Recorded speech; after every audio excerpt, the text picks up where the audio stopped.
Hi folks, similar to the one I've just uploaded for you. This is for Patreon, my patrons. Very similar.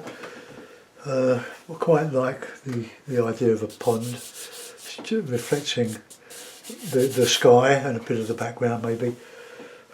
More foreground here, bringing in some warmer colours. I've only used three, indigo, Payne's grey and light red.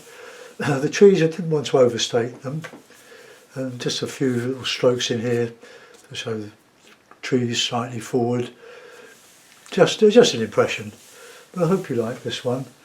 The paper is Saunders £90 cold pressed, and the colours are Cotsman, so nothing special there. I used a couple of aches and the rigger, of course.